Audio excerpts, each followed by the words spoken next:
یہ بدلتے ہوئے موسم ہمیں ایک پیغام دے رہے ہیں۔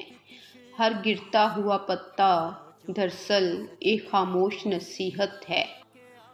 جیسے تپتی دھوپ کے بعد ٹھنڈی ہوائیں آتی ہیں، خزاں کے بعد ہریالی آتی ہے، ویسے ہی ہماری زندگی بھی بدلتی رہتی ہے۔ کبھی خوشی کی بہار اور کبھی غمی کی دھوپ۔ یہاں کچھ بھی ٹھہرنے والا نہیں ہے۔ ہمیں یہ یاد دلاتا ہے کہ یہ دنیا محض ایک دھوکے کا سامان ہے۔ موسموں کا بدلنا اس بات کی نشاندہی ہے کہ جس طرح درختوں پر نئے پتے آتے ہیں نا، اسی طرح ہمیں بھی ایک دن اس دنیا سے رخصت ہو جانا ہے اور ایک نئی زندگی کا آغاز کرنا ہے۔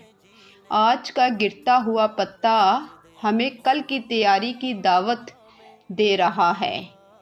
اب آپ مجھے بتائیں کہ آپ کو کون سا موسم سب سے زیادہ اللہ کی یاد دلاتا ہے؟ کمنٹس میں ضرور بتائیں۔